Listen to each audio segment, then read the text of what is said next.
Agradecemos en realidad la oportunidad que Dios nos concede para poder, hermanos, meditar a media semana sobre este libro tan importante, tan interesante, que mi oración es que el Señor pudiera concedernos, hermanos, como una inspiración para que sea de manera personal o sea de manera como iglesia, como congregación, hermanos, pudiéramos nosotros tomar de algunos principios que nosotros vemos en el libro de los Hechos. Una de las cosas que me temo, y yo creo que es temor para cualquier pastor, es que uno comience a entrar a este libro y uno pueda comenzarlo a ver como un acontecimiento histórico o como algo que nosotros decimos, así es como ellos, como la iglesia del primer siglo se desarrolló, pero nosotros vernos ajenos a lo que realmente esta iglesia vivió. Entendemos y comprendemos, mis amados hermanos, que el mismo Dios, el mismo Espíritu que se movió entre ellos en aquel entonces, no es un Dios diferente, ni es un espíritu diferente al cual tenemos nosotros el día de hoy. Que estamos en otra época, amén. Que estamos con otro tipo de cultura, igual. Pero hermanos, Dios no ha cambiado. Y lo que necesitamos al incurrir en el estudio de este libro es poder ver algunos de estos principios y poder decir, Señor, ¿cómo podremos nosotros glorificarte en este tiempo con aquellos principios que nosotros vemos allí en el tiempo del libro de los Hechos? Mis amados hermanos, hoy vamos a estar estudiando el capítulo 4, pero la última porción de ese capítulo, que es desde el versículo 32 hasta el versículo 37. Este es un pasaje que, si lo vemos así de una manera clara, sencilla, decimos pues realmente es algo precioso. Sin embargo, esta porción de esta palabra no ha dejado de ser mal interpretada para determinados grupos que quieren ciertas conveniencias que aquí se logra ver en este pasaje. Algunos son de corte político y otros también diríamos de influencia religiosa. Vamos a procurar pedirle a nuestro Señor y vamos a orar, ¿verdad?, para que Dios nos dé una enseñanza sana, correcta, aplicativa, conforme al pasaje. Yo quisiera, ¿verdad?, que antes de poder orar, pudiéramos leer el texto y al nomás terminar, si nosotros pudiéramos pedir la bendición del Señor. Acompáñenme, por favor, aquí en el libro de los Hechos, capítulo 4, versículo del 32 a el 37. Dice la palabra del Señor: y la multitud de los que habían creído eran de un corazón y un alma, y ninguno decía ser suyo propio nada de lo que poseía, sino que tenían todas las cosas en común. Y con gran poder los apóstoles daban testimonio de la resurrección del Señor Jesús, y abundante gracia era sobre todos ellos. Así que no había entre ellos ningún necesitado, porque todos los que poseían heredades o casas las vendían y traían el precio de lo vendido y lo ponían a los pies de los apóstoles, y se repartía a cada uno según su necesidad. Entonces José, a quien los apóstoles pusieron por sobrenombre Bernabé, que traducido es hijo de consolación, levita, natural de Chipre, como tenía una heredad, la vendió y trajo el precio y lo puso a los pies de los apóstoles. Quisiéramos pedir la bendición del Señor entonces para poder venir a la meditación de la palabra. Padre nuestro, tú que estás en los cielos, Señor, pero que también en esa gran bendición y promesa que nos has dejado, también prometiste que ibas a estar con tu iglesia, con tus hijos, con aquellos que invocan tu santo nombre. En esta hora, Señor, pedimos tu bendición para la meditación de tu palabra. Señor, aunque no lo merecemos, pero te pedimos que tu Espíritu Santo nos guíe. Aunque no lo merecemos, pero te pedimos que tú puedas enseñar y edificar nuestros corazones. Señor, ayúdanos que sea más que una enseñanza intelectual o algo histórico. Como decíamos al principio, te pedimos, Señor, de que la meditación de tu palabra sea para que también nosotros seamos desafiados y que seamos invitados a dar aquellos pasos, sobre todo aquellos donde te glorificas tú. En el nombre de Jesús te lo pedimos. Amén. Hermanos amados, nosotros lo que vemos aquí es la vida de los primeros creyentes, es decir, la vida de la iglesia en sus inicios. Esto que acabamos de leer diríamos que no es algo muy común, ¿verdad? Diríamos que para nosotros es algo muy lejos de lo que la iglesia vive hoy a lo que la iglesia vivía en aquel entonces. La iglesia en la actualidad podríamos decir de que ese estilo de vida que vemos o que acabamos de leer aquí, pues en realidad, hermanos, estaríamos muy lejos de ellos. Sin embargo, hay principios de los cuales nosotros somos llamados a decir, Señor, danos la gracia. Este estudio prácticamente creo que nos da ejemplos de cosas esenciales para que nosotros pudiéramos vivir unidos y también que pudiéramos nosotros cumplir lo que veíamos, la comisión o la misión que el Señor le ha dejado a la iglesia. Recuérdese que la iglesia desde un principio, hermanos, comprendió, entendió que tenía una misión que cumplir. Y es lo que le hemos llamado la gran comisión. Pero aunado a todo esto, la vivencia, cómo vivían ellos. Y en este pasaje que acabamos de ver, logramos ver cómo es que la vida de Cristo se manifestó en ellos. Al inicio de la reunión del estudio yo decía de que esto que nosotros leemos, algunas instituciones las han querido malinterpretar para su conveniencia.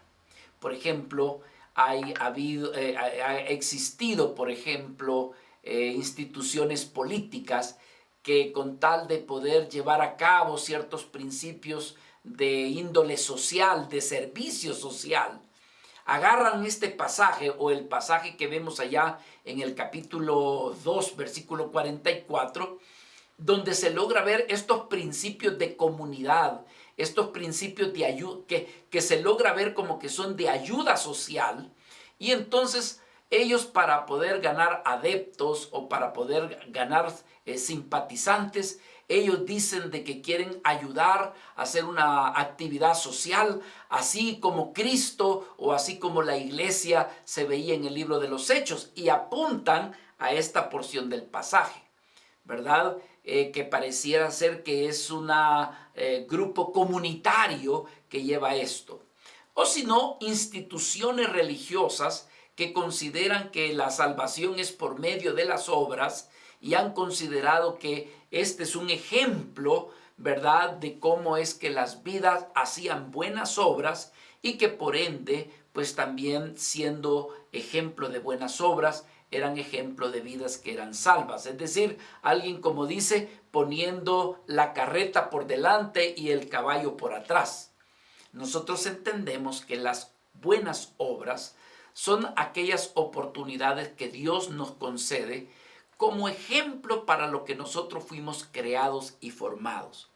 En el libro de Efesios recordemos que el apóstol Pablo decía que por gracia somos salvos. Dice, y esto no es un don de vosotros.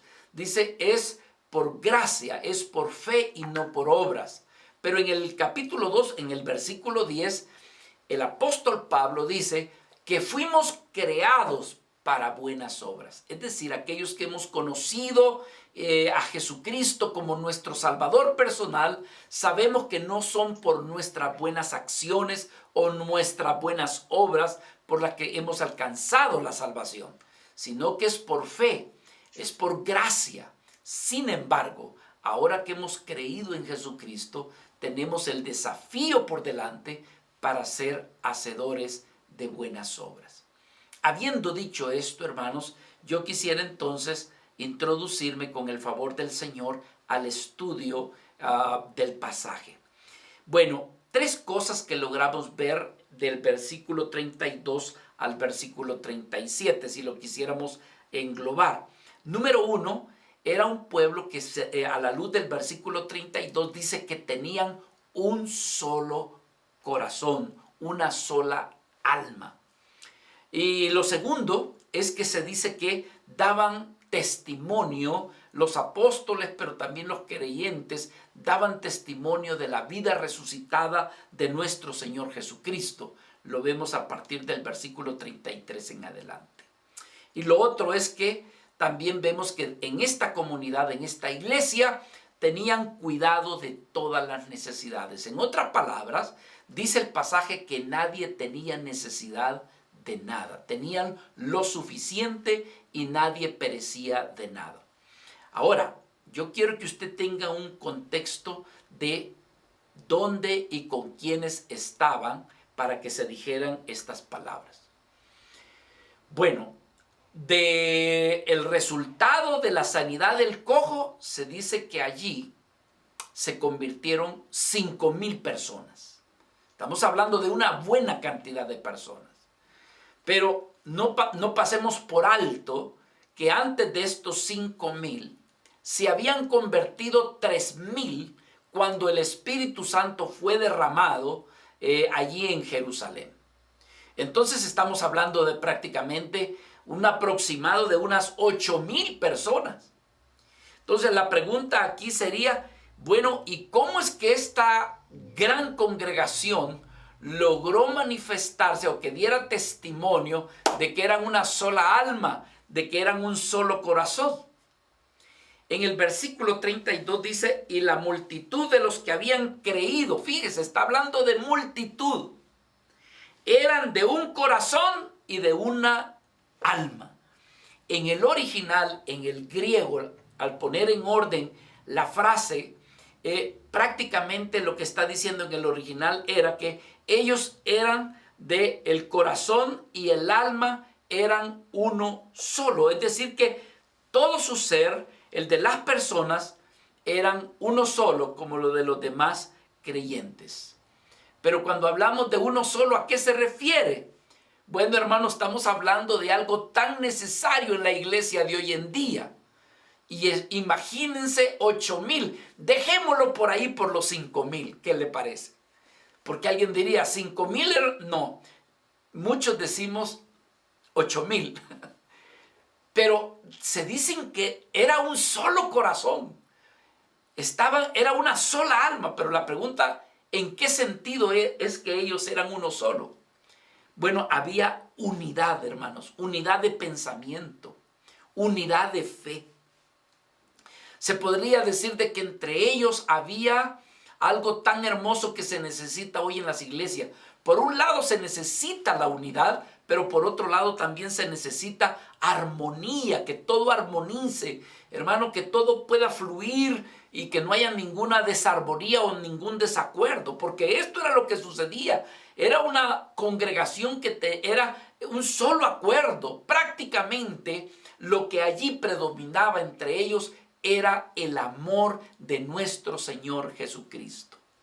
¿Por qué digo eso? Porque al igual como dice en 1 Corintios capítulo 13, hermano, pareciera ser que de todos los dones, de todas las cualidades, lo más alto, lo más de gran valor es el amor.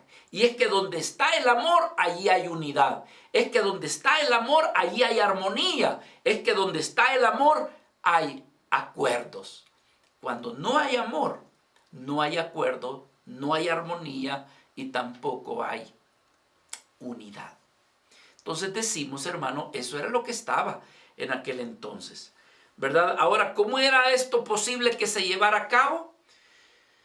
Por la fe.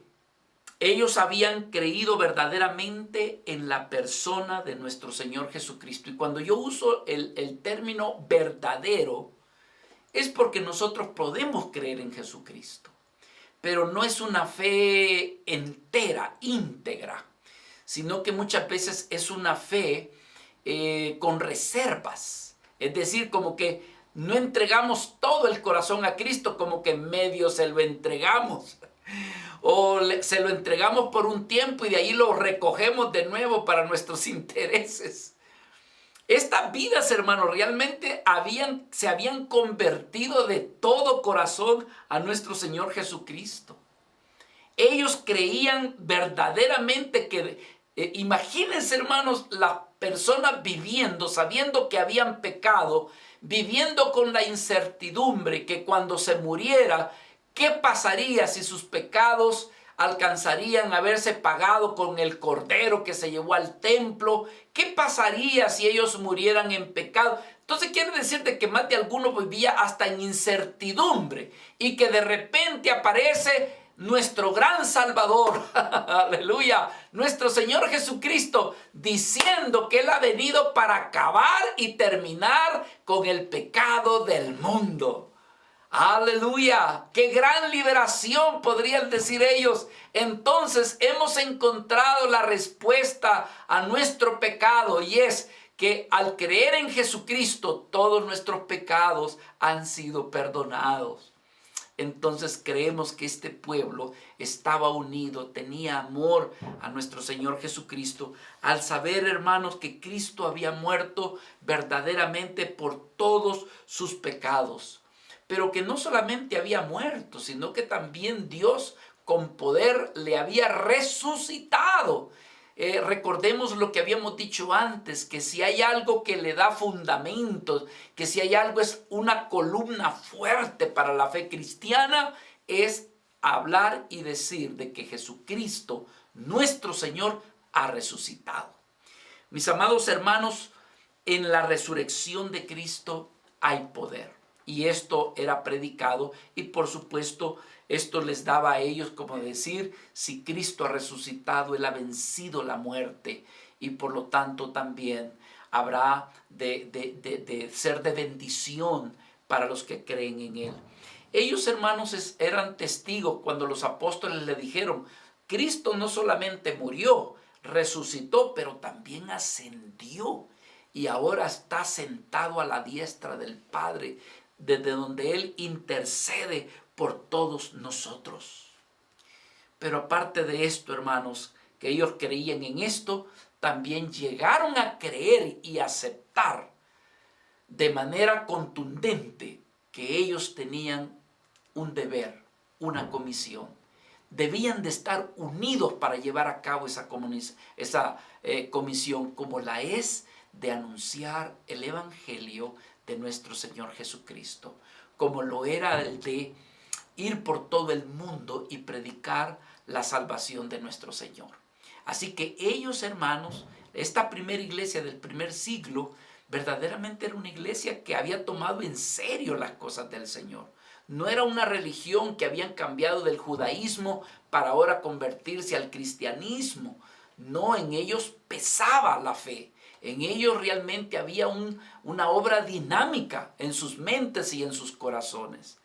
Y yo me imagino que en ese instante, hermanos, al ver multitudes creyendo en Jesucristo también, como cuando decimos cuando una llamita se junta con otra llamita y se junta con otra llamita, eso deja de ser llamita y se convierte en un gran fogón, en un gran fuego, que entonces creo que esto también servía como ánimo. No es cierto que cuando nos congregamos y estamos varios, nos sentimos contentos, alegres, con más ánimo que cuando estamos pocos. No es cierto, hermanos.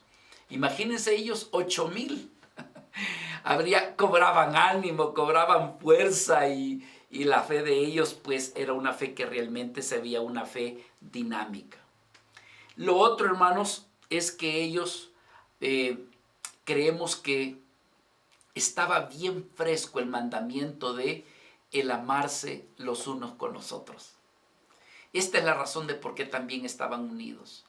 Y es que, hermanos, los apóstoles que habían recibido ese mandamiento precioso de decir, en esto conocerán que ustedes son mis discípulos, en que se aman los unos a los otros. Creemos que la iglesia aprendió, vio, y entonces esto era lo otro, hermanos, que hacía que la iglesia se cuidara los unos con los otros, que no hubiera necesidad entre ellos, porque el amor del Señor estaba en ellos. Y lo otro, acordémonos, que también se predicaba y se anunciaba de que Jesucristo habría de volver por segunda ocasión.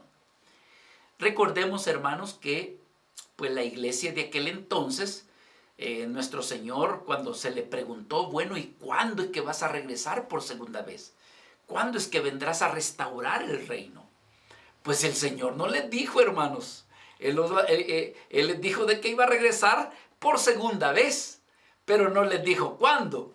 Ahora, ellos se imaginaron de que no iba que no iba a tardar mucho, pero no lograron comprender de que dentro del plan del Señor había un panorama más amplio, ¿ve? En relación con lo de su segunda venida.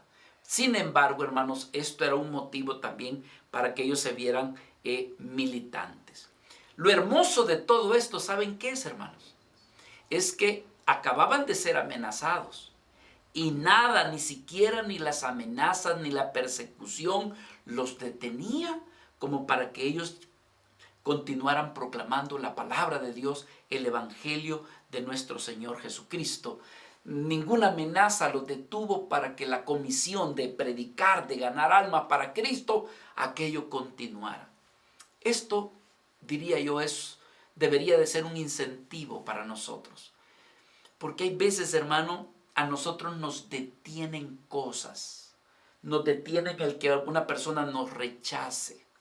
Nos retiene el que a veces pensamos que no tenemos palabras con qué hablarle a las personas. Nos detiene, hermanos, el que nos van a ofender, el que nos van a lastimar. Y la iglesia de aquel entonces, ni las amenazas, ni nada de estas cosas les detenía para continuar predicando el evangelio. En realidad sus vidas habían reconocido a Jesucristo, no solamente Jesús el de Nazaret, no Jesús el carpintero, sino que ellos se veían, hermanos, que habían reconocido a Jesucristo como el Señor. Recordemos esa palabra, la palabra doulos. En el griego la palabra doulos es más que el Señor. Es como decir, Él es nuestro Señor y nosotros somos sus esclavos. Mis amados hermanos, que todos los días pudiéramos levantarnos con la mentalidad de ser sirvientes de Cristo. ¿Cómo cree usted, hermanos? Imagínese usted tenga un empleado, una empleada doméstica que trabaja con usted todos los días. ¿Cómo cree usted que esa doméstica se levanta todos los días? Ella se levanta con la mentalidad de tengo que servir. Con la mentalidad de mi ama ya se ha de haber levantado antes que yo. O con la idea de qué va a querer mi ama este día en que quizás yo vaya al mercado con ella. No sé si me explico, hermano. Lo que yo trato de decirles es que debiéramos nosotros de levantarnos en el día y decirle, Señor, he aquí tu sirviente. He aquí tu sirvienta. He aquí tu esclavo. He aquí tu esclava. ¿En qué te voy a poder servir, Señor? Hermanos, la palabra doulos significa esclavo. Y esta iglesia era una iglesia tan fuerte, tan militante, porque ellos llegaron a sentirse como esclavos de nuestro Señor. Habían rendido totalmente su vida, habían rendido totalmente lo que era su voluntad. La voluntad de ellos la habían puesto a los pies del Señor. La vida de ellos la habían rendido a los pies de Cristo. Que ahora, hermano, sus propósitos egoístas, sus misiones egoístas habían desaparecido para apropiarse de los propósitos de Dios, para apropiarse de la misión del mismo Señor. Así que Jesucristo se convirtió en su vida, Jesucristo se convirtió en su voluntad, Jesucristo se convirtió en su propósito y en su misión. Y esto, hermanos, todos lo lograron. Miren, amados hermanos, nosotros somos pocos. Pero si el Señor nos revistiera con este mismo sentir, creemos que aunque somos pocos, empezaría a revolucionar nuestra pequeña congregación. Pero necesitamos la unidad, necesitamos conocer el propósito de Dios, y sobre todo lo que necesitamos es amar a nuestro Señor. Amar a nuestro Señor para rendir nuestras vidas y dejar que sea el Señor en nosotros. Hermanos, cuando nosotros leemos aquí, dice la Escritura, los que habían creído eran de un corazón y un alma, y ninguno decía ser suyo propio nada de lo que poseía, sino que tenían todas las cosas en común. Y con gran poder dice que los apóstoles daban testimonio de la resurrección de nuestro Señor. Efectivamente, ellos entregaron todo su corazón y su alma, por así decirlo, a las demandas de nuestro Señor.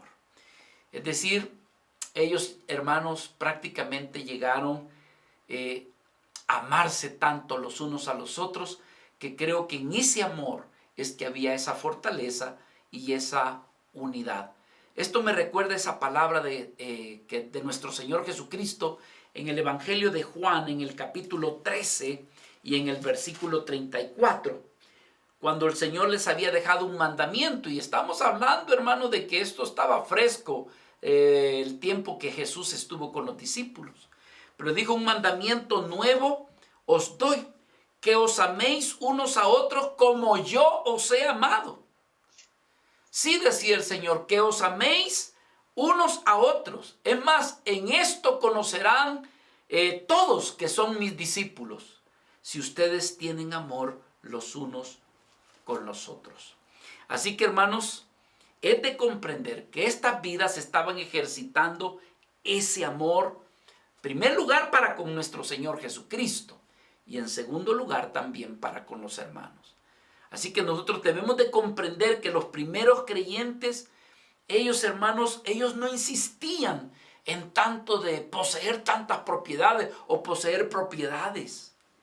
En ellos no había eso de contar con tener grandes hectáreas de terreno, ¿verdad? Como posesiones propias de terreno. Y no estamos hablando de la filosofía del comunismo, porque este es el aspecto, hermanos, que grupos políticos con esta tendencia se dice: ¿se da cuenta?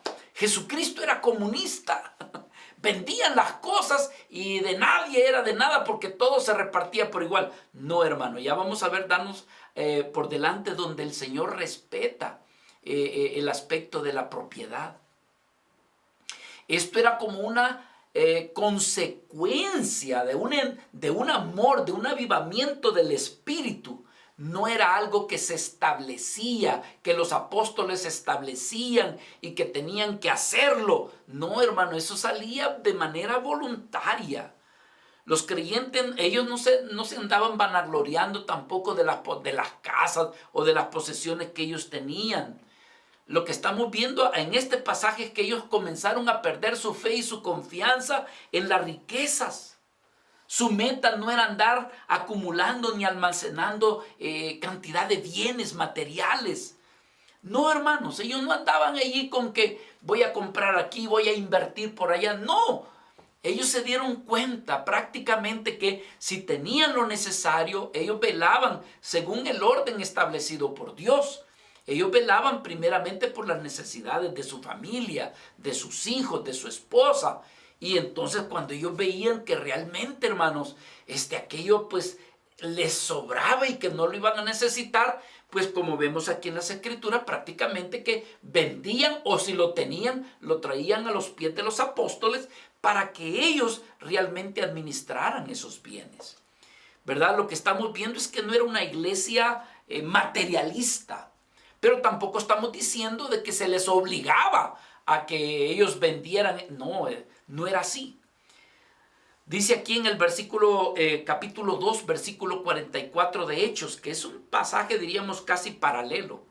Dice, todos los que habían creído estaban juntos y tenían en común todas las cosas.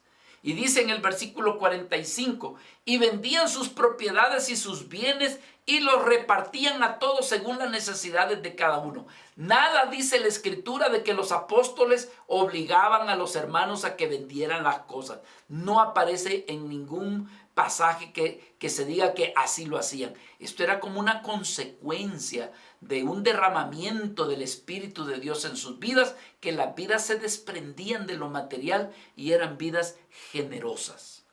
Entonces, hermanos, lo que logramos ver es que aquí la iglesia creía que ellos existían para servir a Cristo y que las posesiones solamente era un medio para poder ayudar a los otros.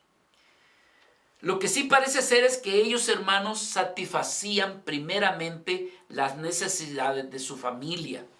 Y el resto, el resto lo ocupaban para las obras del ministerio y también para satisfacer las necesidades de los pobres. Vea por favor lo que dice aquí en el versículo 35. Dice, y lo ponían a los pies de los apóstoles y se repartía a cada uno según, ¿cómo dice? Según su necesidad. Es decir, que lo que logramos ver bíblicamente es que la iglesia del primer siglo, hermanos, era una iglesia que sí había creído en nuestro Señor Jesucristo y era una entrega de todo su corazón, que, hermanos, se habían desmaterializado, habían dejado de ser ambiciosos por las cosas materiales. Nosotros aquí aprendemos que el verdadero creyente, en realidad, quisiéramos decir lo siguiente, hermanos. Vamos a hacer un aspecto quizás, como diríamos, aplicativo. La Escritura nos habla la manera como debiéramos nosotros de manejar las cosas materiales. Nosotros en realidad estamos en contra de lo que llamamos el evangelio de la prosperidad. ¿Por qué, hermanos? Porque el evangelio de la prosperidad es un evangelio egoísta, materialista.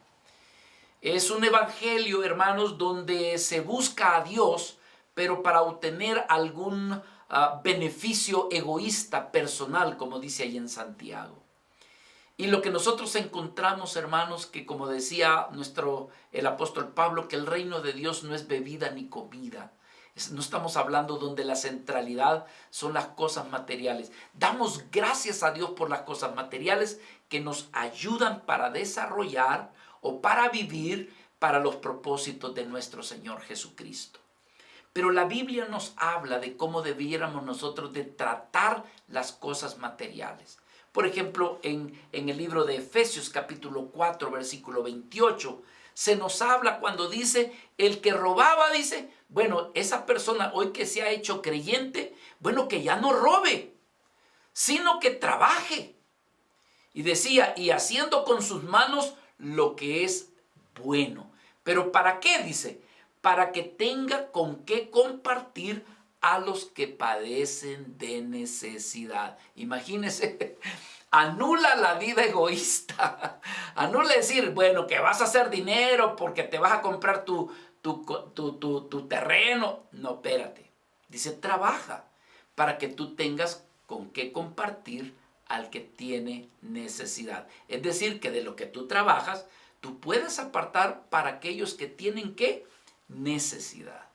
O si no, tú trabajas para conseguir para los necesitados. Y lo otro, hermano, estamos hablando de cómo debe de enfocarse la obtención de las cosas materiales. Pero yo creo que hay otro pasaje muy revelador de cómo debiéramos de tratar nosotros las cosas materiales y posesiones que vienen a nuestra vida. Y este pasaje lo vemos en 2 de Corintios, si fuéramos tan amables en ir a este pasaje, capítulo 8, ¿verdad? Versículo 14, dice, sino que dice, para que en este tiempo con igualdad la abundancia vuestra supla la escasez de ellos, es decir, que lo que ganamos. Para que también, dice, la abundancia de ellos supla la necesidad vuestra, para que haya igualdad, como está escrito. el que recogió mucho no tuvo más, y el que poco no tuvo menos, acordándonos de cuando salieron a traer, ¿cómo se llama? El pan allá en el desierto, el maná, que el que salía a recoger mucho, pues en realidad se le convertía para suplir lo necesario. El que recogía poco, el Señor se lo abundaba y suplía la necesidad. Lo que está diciendo el apóstol Pablo es, hermano, que si nosotros tenemos algo, nosotros debiéramos también, sabiendo de suplir las necesidades nuestras, de nuestro hogar, de nuestra familia, hermano, nosotros debemos de apartar. Así lo enseña el Señor, debemos de apartar también para las necesidades de los demás. Y dentro de eso también está para la necesidad de la obra del Señor. Y eso está aquí, si también lo encontramos en el libro de los Hechos. En todo, hermanos, debiera de manifestarse ese mismo sentir y debiéramos de manifestarse esa unidad. Entonces, en aquel entonces, la iglesia, su característica era también, aparte de su amor, de su armonía, era esto de el aspecto de la unidad. Me ministra mucho las palabras del apóstol Pablo cuando habla de unidad. Mis amados hermanos, una de las cosas que nosotros debemos de buscar en la iglesia es eso, la unidad. Porque es en la unidad donde hay fortaleza, porque es en la unidad donde hay prosperidad, porque es en la unidad, hermanos, donde muchas veces hacemos que las cosas sucedan. Pero cuando nosotros dejamos que sean otros los que hagan la obra, que sean otros los que lleven a cabo determinada labor, y un elemento o parte del cuerpo de Cristo se queda a la expectativa, pues no vamos a decir que la obra del Señor no se va a realizar, porque la obra del Señor se va a realizar. Pero aquí, hermanos, lo que nos vemos es la bendición de la participación de todo el cuerpo. ¿Ve? Entonces decimos que entre más se suma al esfuerzo que la iglesia realiza, pues entonces diríamos, hermanos, que el cansancio es menos. Pero cuando todos participan, hermanos, el esfuerzo que vemos nosotros que se hace, lo vemos que es un esfuerzo que realmente tiene su gratificación. Pero vea lo que dice Efesios capítulo 4, versículo 2. Dice, con toda humildad y mansedumbre, dice, debemos nosotros de soportarnos con paciencia los unos a los otros, en amor. ¿Qué está diciendo Pablo? Bueno, que hay desavenencias, que hay desacuerdos, que probablemente lo que hizo fulano no le gustó lo que hizo sutano. Con todo y eso aparece la solicitud de la unidad. Dice solícitos, versículo 3, Efesios 4, versículo 3, solícitos en guardar, dice, la unidad del Espíritu en el vínculo de la paz. Hermanos, con todo y esto no vamos a negar, con todo y esto que aparece en la palabra, que seamos solícitos en guardar la unidad. Con todo y esto que vemos en el libro de los Hechos, que fue lo que fortaleció a la iglesia, hermanos, habían algunas iglesias que el apóstol Pablo tenía que exhortarlos a la unidad porque habían diferencias. Un caso de esto podríamos decir que es el caso de Éfeso. ¿Por qué cree usted que Pablo le escribe a la iglesia de Éfeso que luchen por mantener la unidad? ¿Creen ustedes de que si esa iglesia estaba llevando a cabo la unidad, el apóstol Pablo tenía la necesidad de decírselos? ¿Por qué se los estaba diciendo? ¿Por qué creen, hermanos? Porque lo más probable es que había algo allí donde necesitaban unidad. Otra iglesia que tenía la dificultad de no tener unidad es la iglesia de Corinto. Si usted va a la primera carta del apóstol Pablo a la iglesia de los Corintios, en el capítulo 1 y en el versículo 10, del 10 al 11, el apóstol Pablo prácticamente les está rogando, les está pidiendo en el nombre de nuestro Señor Jesucristo que por favor se mantengan unidos.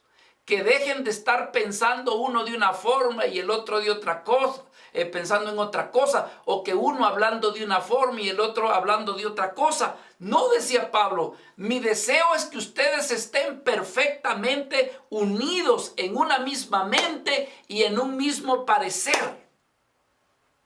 Es lo que Pablo decía. Aquí me han venido a informar, decía, los de Chloe, que entre ustedes hay divisiones. Ahí andan diciendo, dice, a mí no me gusta Pablo. Y otro decía, y a mí no me gusta Pedro. A mí quien me gusta es Apolos. Y otros decía, pues no, a mí me gusta Pablo. Y otros decían, no, a mí me gusta Pedro. Y otros que eran más espirituales decían, no, yo soy de Cristo. Pero habían divisiones entre ellos. ¿Se dan cuenta, hermanos? Pero la iglesia de Hechos se caracterizaba por estar unidos. Lo segundo que queremos ver es que la iglesia del primer siglo fueron ejemplos en mayordomía. Cuando hablamos nosotros de la mayordomía, hablamos de la administración de las cosas materiales.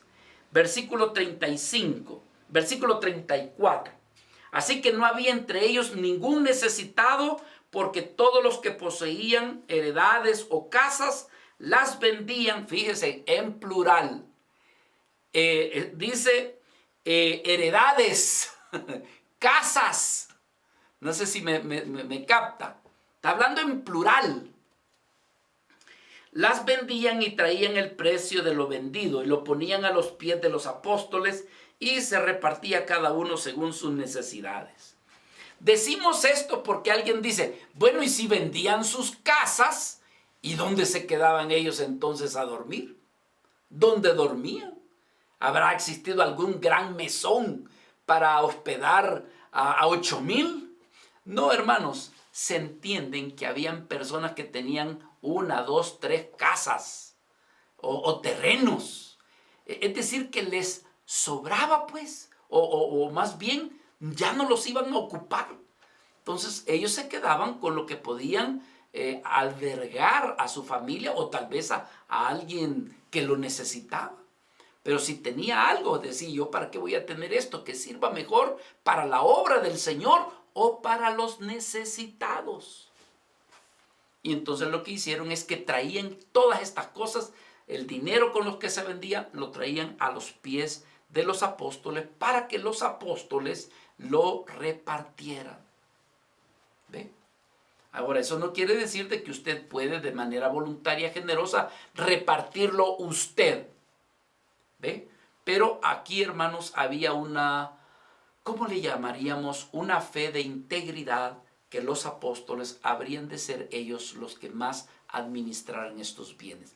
Ellos son los que conocerían quiénes eran los que en realidad eran los necesitados para que ellos lo repartieran. Entonces, hermanos, ¿qué es lo que se manifestaba allí? El amor de Cristo. Había una verdadera hermandad entre ellos.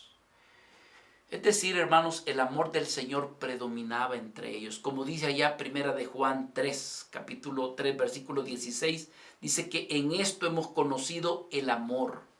Estamos hablando del amor de Cristo, en que Él puso su vida, dice, por nosotros. Entonces también nosotros debemos de poner nuestra vida por los hermanos. ¿Qué es lo que hacía la iglesia? La iglesia sabía que habían gente pobre, había gente necesitada, habían viudas, habían huérfanos, etc.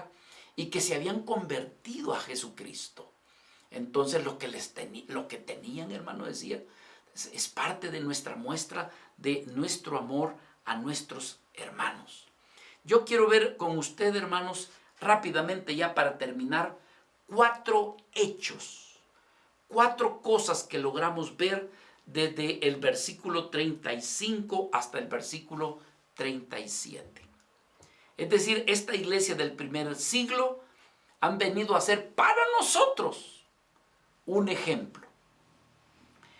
En primer lugar, hermanos, ¿en qué nos puede dar ejemplo la iglesia del primer siglo? Número 1, entre ellos no había ningún necesitado. Es decir, no había ninguna familia, ningún hombre, ningún niño que tuviese una necesidad de la cual, hermanos, ellos no se vieran cubierta sus necesidades.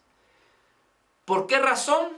Bueno, la razón era porque el amor de Cristo realmente estaba tanto en sus corazones que no había apego a esas cosas materiales, que donde veían la necesidad estaban llenos de misericordia y estaban dispuestos a ayudar a los demás. Es decir, había una verdadera hermandad. Eso diríamos como un primer hecho. Un segundo hecho es que los que tenían o habían acumulado riquezas, tierras o casas que ya para ellos no eran esenciales, entonces para ellos los entregaban. Mis amados hermanos, alguien diría que en el siglo XXI ya no se mira eso.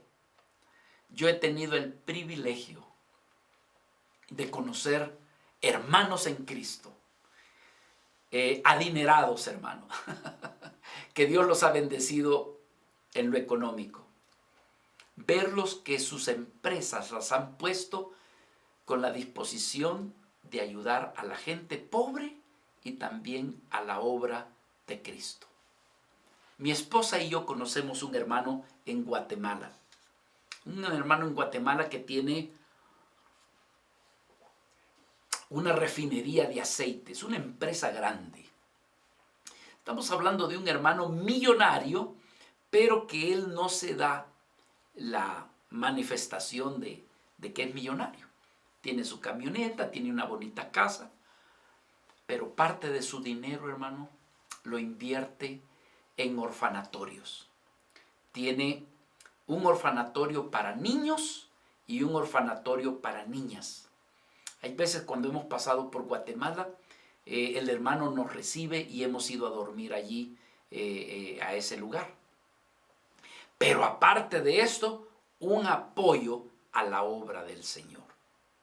Entonces, ¿qué sucede? Él está haciendo uso de lo que dice aquí las Escrituras, o como lo que dice ahí en Santiago, ¿verdad? O como lo que dice Pablo a Timoteo, que los que son ricos sean ricos, también dice, en buenas obras, para que con esto, dice, glorifiquen al Señor. Así que gloria a Dios, hermanos, porque hay vidas que son así. Entonces, el segundo hecho que yo logro ver aquí en el pasaje es que las personas que tenían riquezas acumuladas, que quizás tenían tierras que ni las cultivaban y estaban allí, o que tenían 2 que 3 casas, todo eso los vendían y traían estas cosas a los pies de los apóstoles y por supuesto ellos se quedaban con lo que era lo necesario para ellos, para cubrir, ¿verdad?, sus necesidades. Me recuerda aquella escritura que está en Mateo. ¿Se recuerdan cuando el joven rico le preguntó cómo debía de guardar los mandamientos? Y él decía que los había guardado todos. Pero entonces le dijo, bueno, si quieres ser perfecto,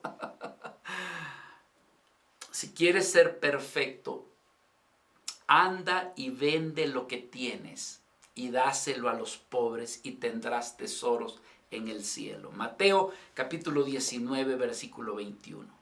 Bueno, hermano, pues esta gente en el libro de los Hechos prácticamente hicieron eso, lo que el Señor decía.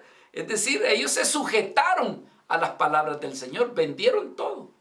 Ahora decimos, ellos no se iban a quedar a la intemperie.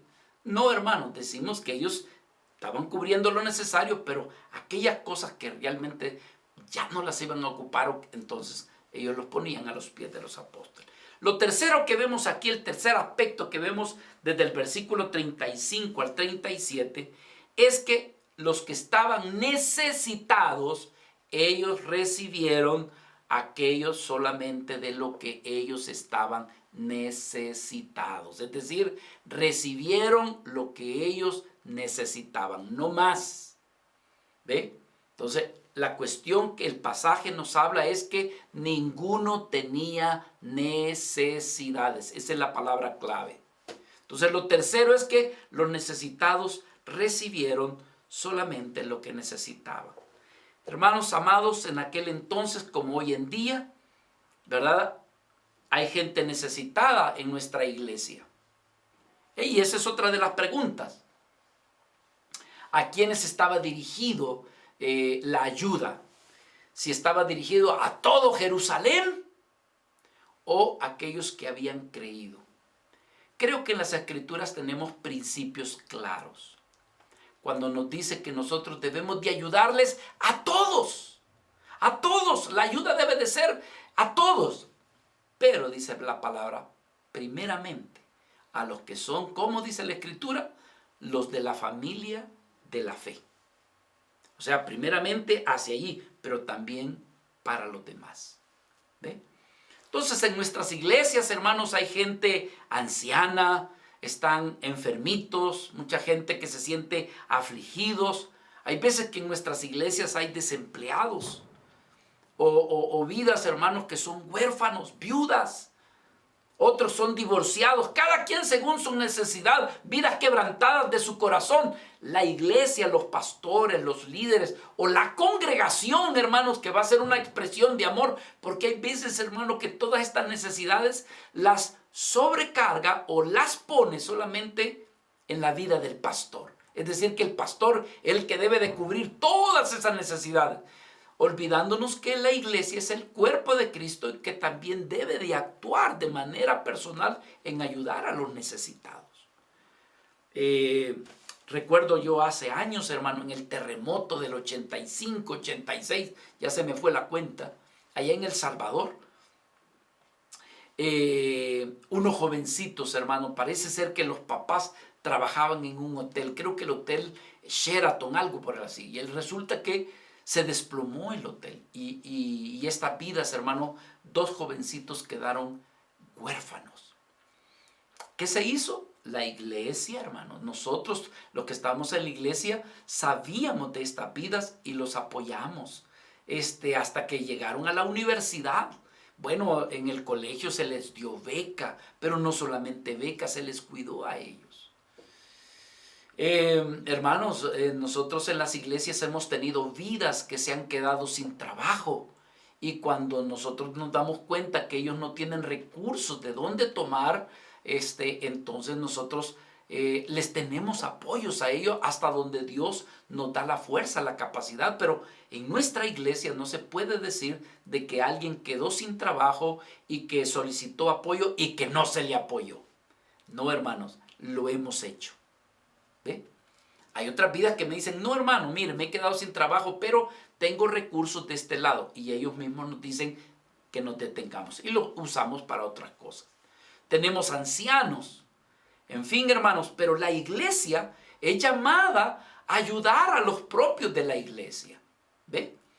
Por cierto, hermanos, nosotros hemos conseguido algunas despensas y lo primeramente que gracias a Dios hemos logrado que se nos dé permiso de ayudar primeramente a los que son de la iglesia del Señor.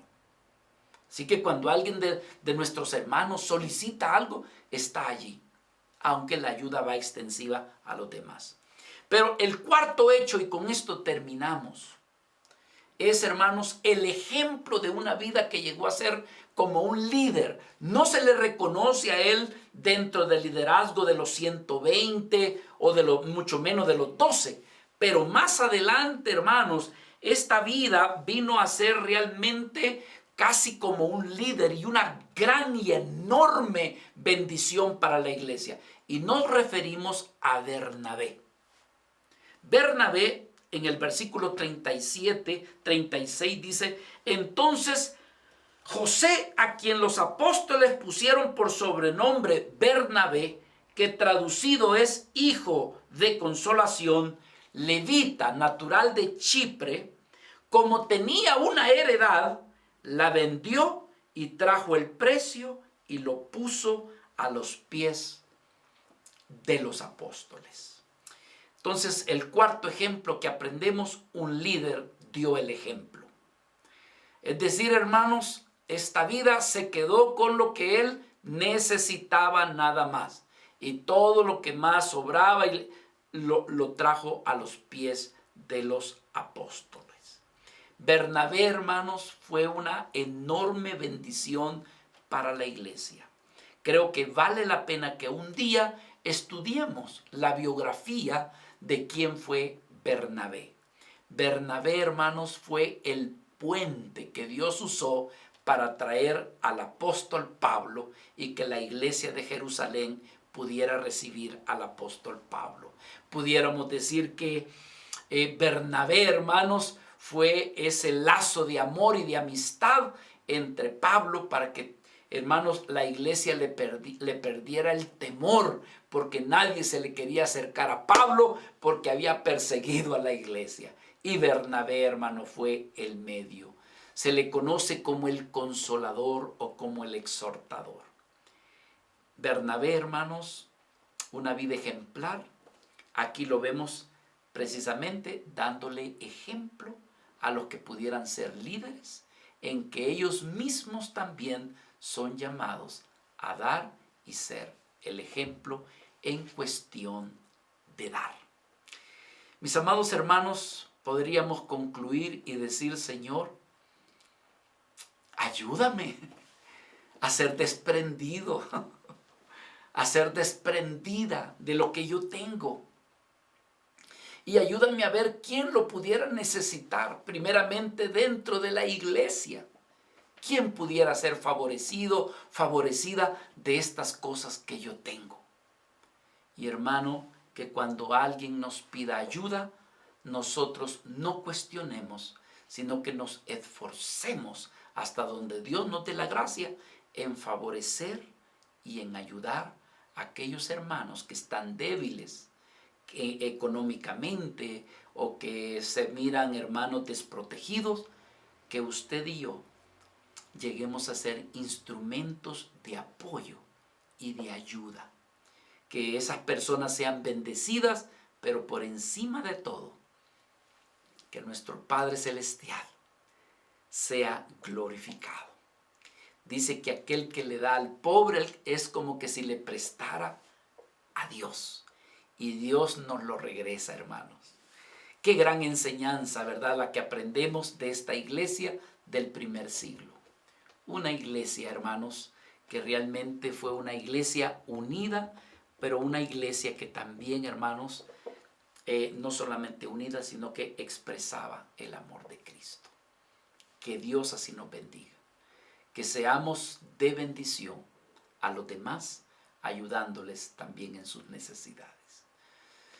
Padre Celestial, agradecido por la enseñanza que tú nos has concedido en esta hora. Señor, gracias por el ejemplo de esta iglesia del primer siglo. Una iglesia ejemplar, Señor. Dice que era una iglesia que tenían un mismo sentir, tenían un corazón y una sola alma. Señor, y por eso es que también tú los usaste. Fueron vidas que se convirtieron, no medias conversiones, se entregaron con un corazón completos hacia ti, sin reservas y sin temores. Y por eso es que también tú los usaste. Señor, aparte de esto, era una iglesia que daba testimonio del evangelio. A pesar de que estaba siendo amenazada y perseguida, ellos se fortalecían aún más para dar testimonio de nuestro Señor Jesucristo. Y lo otro, Señor, que había generosidad en ellos. Pero no eran ellos, eras tú obrando en el corazón de ellos. Que así te permitamos nosotros, que tú obres en nuestros corazones para beneficio de tu reino y para beneficio de aquellos que lo necesitan. En el nombre de Jesús te lo pedimos. Amén y amén. Gracias, Señor.